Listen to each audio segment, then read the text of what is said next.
Assalamualaikum warahmatullahi wabarakatuh. Salam sejahtera bagi kita semua. Yang saya hormati Bapak Iksar Bulorangka selaku dosen pengampu mata kuliah metode penelitian kuantitatif dan teman-teman sekalian yang saya banggakan. Sebelumnya terima kasih karena telah kembali lagi untuk menyaksikan video dari kelompok kami mengenai review sebuah jurnal. Untuk pertemuan kali ini, kelompok kami akan mereview sebuah jurnal menggunakan metode penelitian kuasi eksperimen, yang dimana sebelum saya masuk ke review jurnal tersebut, alangkah baiknya kami memperkenalkan diri anggota dari kelompok kami terlebih dahulu. Yang pertama ada saya sendiri, Alfian Derajat, sebagai ketua kelompok. Yang kedua ada Siti Nur Aisyah. Yang ketiga ada Tiana Evi Pratiwi. Yang keempat ada Nisvia Laila Istawa. Yang kelima ada Salsabila Putri Arini. Baik, langsung saja kita masuk ke dalam isi pembahasannya. Yang pertama itu ada judul jurnal. Judul jurnal itu pengaruh layanan konseling kelompok dengan teknik problem solving untuk mengatasi konflik antara remaja yang memiliki insecure attachment dengan orang tua, yang dimana jurnal ini diteliti di bimbingan dan konseling nomor 8 dan 1 pada bulan Juni tahun 2018.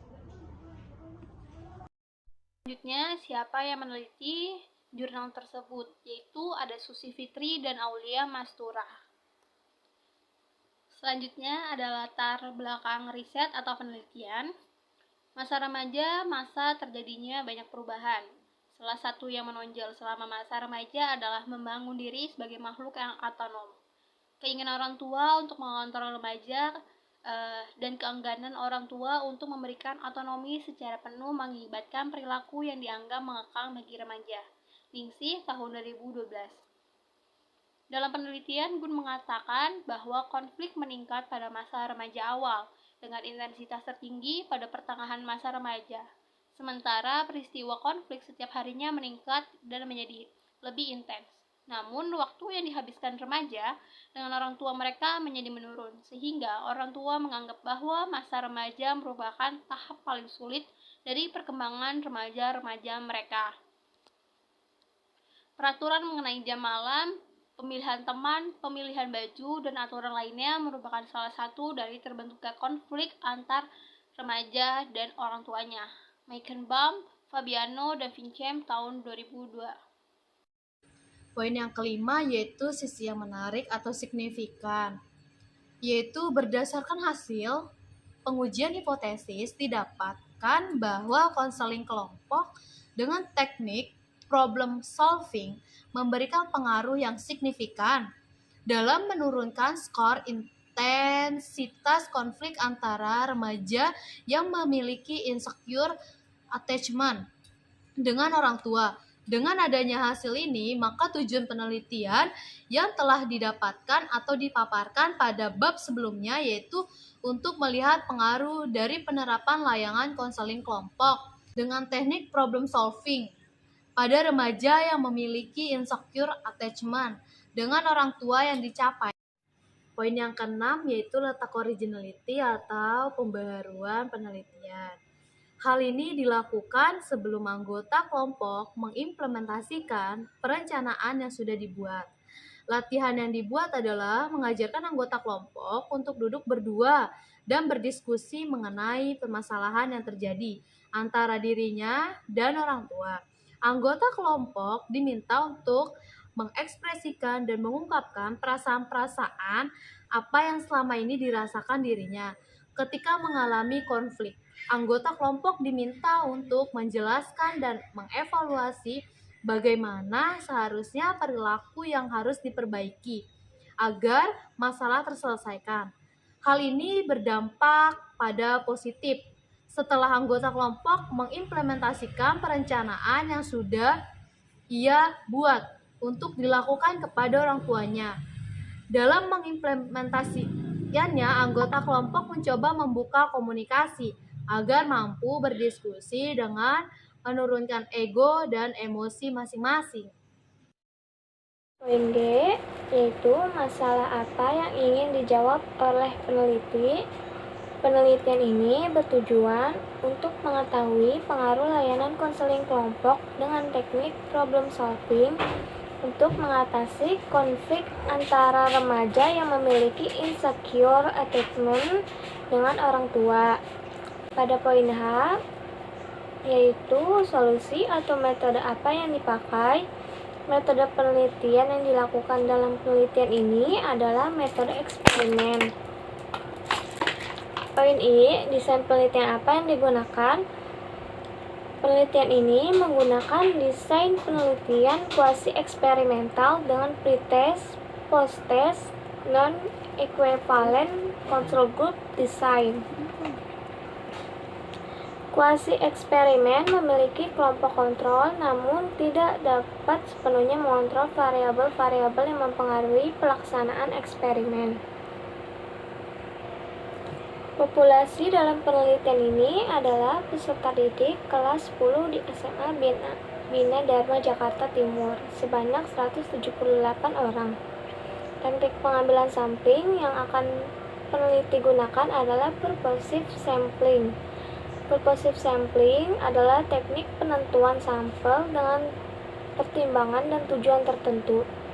Maka dapat dipahami bahwa teknik pengambilan sampling dengan purposive sampling berdasarkan tujuan, karakteristik, dan pertimbangan tertentu sesuai dengan tujuan peneliti.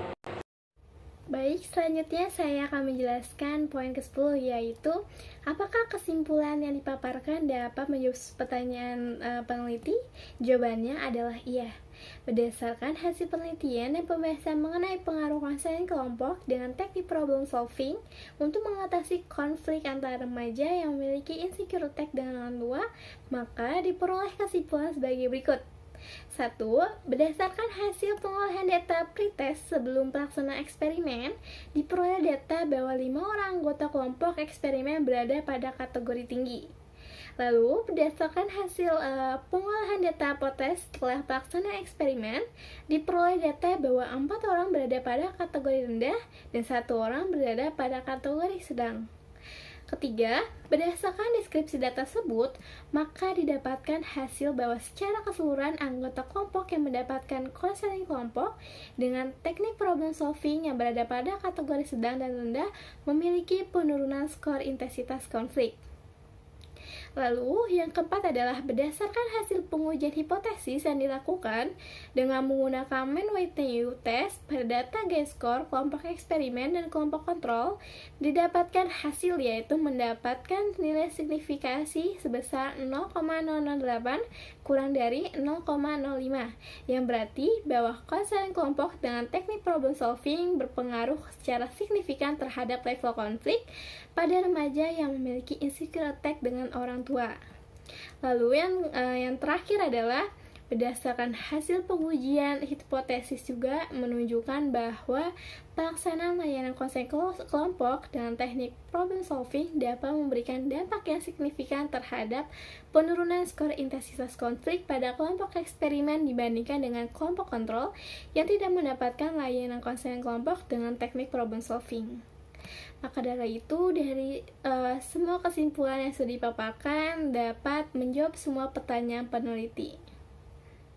Lalu selanjutnya saya akan membahas poin ke-11, yaitu masalah apa yang masih atau belum diselesaikan dalam penelitian ini, atau juga keterbatasan penelitian. Nah, adapun keterbatasan dalam penelitian ini antara lain adalah 1. Peneliti tidak menggunakan rumus spin teoretik dalam membuat kategorisasi penelitian. 2. Dalam proses penyaringan data, banyak peserta didik yang tidak hadir sehingga tidak semua peserta didik dapat mengisi instrumen untuk keperluan data peneliti. 3. Waktu yang dilakukan dari melakukan validitas hingga potes memakan waktu yang cukup lama sehingga dianggap tidak efisien waktu. 4. Dalam pelaksanaan penelitian ini, konseling kelompok dilakukan oleh peneliti sendiri tanpa dibantu oleh ahli yang telah menguasai teknik problem solving, sehingga memungkinkan dapat menurunkan ketercapaian tujuan konseling kelompok. Lalu, yang kelima adalah pelaksanaan konseling kelompok dilakukan dengan jangka waktu hanya seminggu, walaupun dalam perencanaan dilakukan sebanyak 9 sesi. Peneliti memadatkan menjadi sehari menjadi 1-2 sesi. Baik, mungkin itu saja yang dapat kami sampaikan. Sekian review dari kelompok kami mengenai artikel metode kuasi eksperimen. Terima kasih kepada teman-teman yang sudah menyimak video kami. Semoga video kami dapat bermanfaat untuk teman-teman sekalian. Saran serta kritik yang membangun akan kami terima dengan lapang dada. Kurang lebihnya mohon maaf. Terima kasih. Wassalamualaikum warahmatullahi wabarakatuh.